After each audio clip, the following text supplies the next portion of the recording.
नमस्कार प्यारे साथियों, आपका स्वागत है हमारे यूट्यूब चैनल में। और देखिए साथियों, हम आपको डीएलएड फोर्थ सेमेस्टर के लिए मैथ करा रहे थे, जिसमें आपका सेकंड लास्ट चैप्टर चल रहा है और जिसमें आज आपका वीडियो नंबर 10 होगा, जिसमें हम प्रमेय नंबर 4 के बारे में बात करेंगे।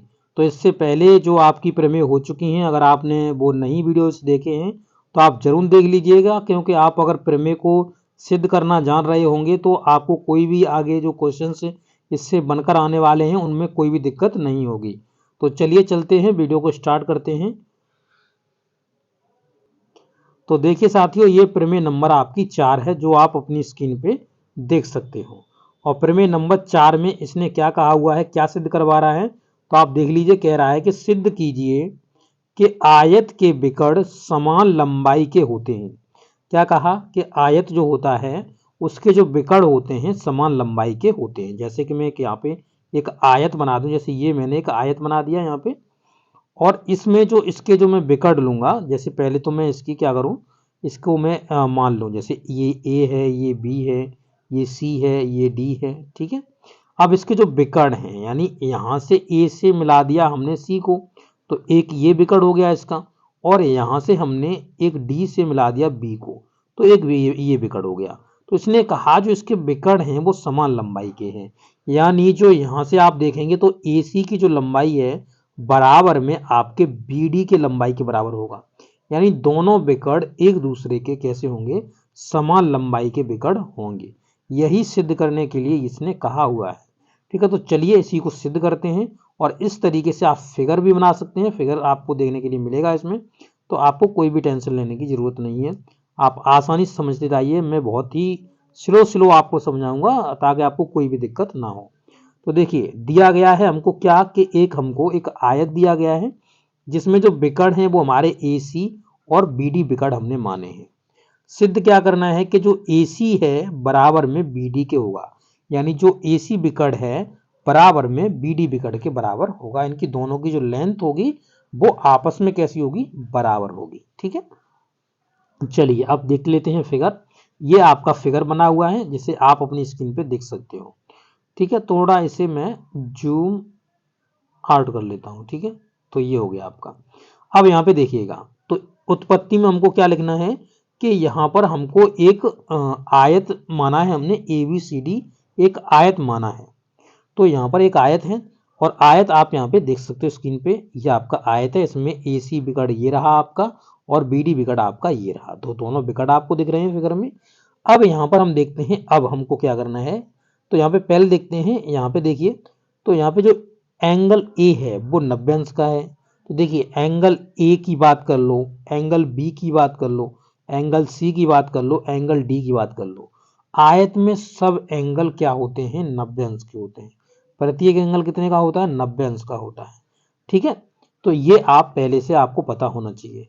तो यहाँ पर एंगल ए और एंगल बी को जोड़ोगे तो 180 अंश हो जाएगा, क्योंकि दोनों 90-90 के हैं। तो ये दोनों जोड़ोगे तो 90 दूनी 180 हो जाएगा, ठीक है। इसी तरीके से आप यहाँ पर अगर एंगल हम यहाँ पे बात करें, तो यहाँ पे देखिए इन्होंने लिखा हुआ है एंगल ए बराबर एंगल बी बराबर 90 अंश।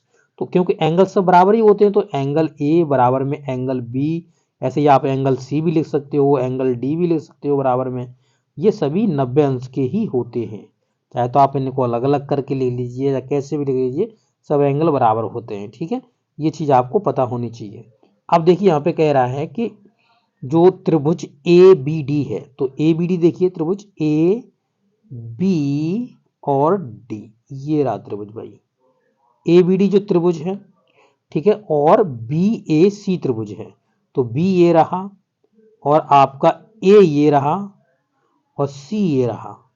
तो बी सी ए जो त्रिभुज है, यानी ये जो त्रिभुज आपको दिख रहा है, एक ये त्रिभुज और एक नीचे वाला त्रिभुज जो मैंने अभी आपको बताया, एक वो त्रिभुज, ठीक है। ये दो त्रिभुज हैं आपके। तो यहाँ पे दो त्रिभुजों को मैं अलग अलग रंग से कर लेता हूं ताकि आपको अच्छे समझ में आ सके। तो यहाँ पे पहले मैं बी ए और सी वाले त्रिभुज को कर लेता हूँ। बी ए सी एक त्रिभुज हो गया। इसके बाद मैं इसका कलर चेंज कर लूँ, रेड कर ले रहा हूँ इसका। तो यहाँ पे कह रहा था ए बी और आपका डी, एक ये त्रिभुज, ये दोनों आपके त्रिभुज हो गए, ठीक है। ये दोनों आपके त्रिभुज हो गए जिसमें कोण ए बराबर कोण बी है, क्योंकि ये सभी कोण बराबर हैं आपस में, तो आप इस तरीके से भी लिख सकते हो। यानी कोण ये प्रत्येक कोण कैसे है 90 अंश का होता है। तो यहाँ पे देखेंगे तो कोण यहाँ पे देखेंगे तो पहले कोण ए, ये वाला कोण ए हो गया, ये 90 अंश का है। कोण बी जो दूसरे एंगल में अगर देखेंगे तो दूसरे त्रिभुज में देखेंगे तो कोण बी 90 अंश का है। दोनों में 90 अंश के मिल गए, क्योंकि अभी यहाँ एंगल डी और एंगल यहाँ से अगर हम बात करें इसी त्रिभुज की, तो एंगल बी यहाँ पर आप 90 अंश के नहीं कह सकते, क्योंकि ये आधे आधे पार्ट में बट गए हैं, तो इसे 90 का नहीं बोल सकते। तो यहाँ पर एक ये 90 अंश का एंगल आपका हो जाएगा, ठीक है।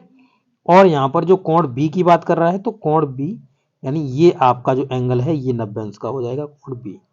किस त्रिभुज के लिए बी 90 अंश का है, तो इसके लिए है आपका, यानी बी ए और सी त्रिभुज के लिए 90 अंश का है।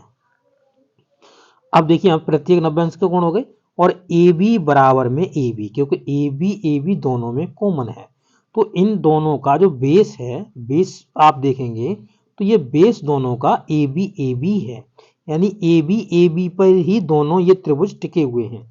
जैसे कि मैंने एक अलग से बना के दिखाऊंगा आपको, तो आप और अच्छी तरीके से समझ जाएंगे। जैसे कि यहाँ पर जो त्रिभुज बना है ए बी और आपका डी, ठीक है, इस तरीके से आपका जो डी त्रिभुज बना हुआ है, ये ए बी डी बना हुआ है, यानी ए बी और यहाँ पे डी, ठीक है। इसी को बेस लेकर के किसको बेस लेकर के, यानी ए बी को ही बेस लेकर के यहाँ पे एक त्रिभुज बनाया गया है। कौन सा, यहाँ पे एक त्रिभुज बनाया गया है, यानी ए बी और आपका सी। तो यहाँ पर इस ए बी सी में ये बी 90 अंश का है, और यहाँ पर जो ए बी और डी है इसमें आपका यहाँ पे बी ए है, ये 90 अंश का है। तो दोनों आप देख सकते हो इन दोनों का बेस एक ही है, यानी ए बी पर ही दोनों खड़े हुए हैं, इसलिए ये ए बी इनकी उभयनिष्ठ एक रेखा है, उभयनिष्ठ एक आपका लाइन सेगमेंट है ये। अब यहाँ पे ए डी बराबर में बी सी है, तो ए डी, तो यहाँ पे देखिए ए डी ये वाली बराबर में बी सी के बराबर है। ऐसा क्यों, तो ये इसलिए क्योंकि आपको पता है कि यहाँ पे जो आपका जो ये रेक्टेंगल होता है, तो रेक्टेंगल में इस तरीके से आपका रेक्टेंगल बना, तो रेक्टेंगल में आपका क्या होता है, सॉरी मैं इसे फिर से बना दूं, देखिए ये आपका रेक्टेंगल बन गया, यानी ये आयत बन गया।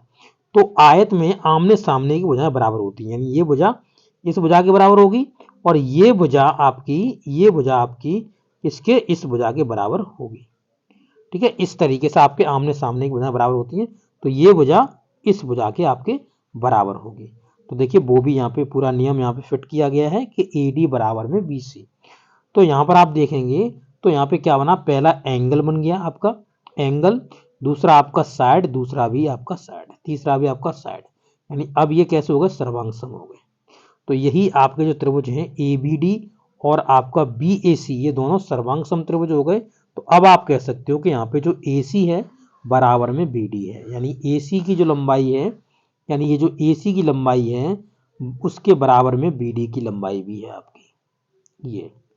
तो यही सिद्ध हो गया, यही सिद्ध करने के लिए इन्होंने कहा हुआ था, तो हम लोगों ने इसको सिद्ध कर लिया है। आशा करते हैं आपको समझ में आ गया होगा, बहुत ही डिटेल में आपको समझाया हुआ है। तो मैं ये पूर्ण तरीके से आपसे आशा कर सकता हूँ कि आपको ये चीज़ समझ में आ गई होगी। Okay, thank you.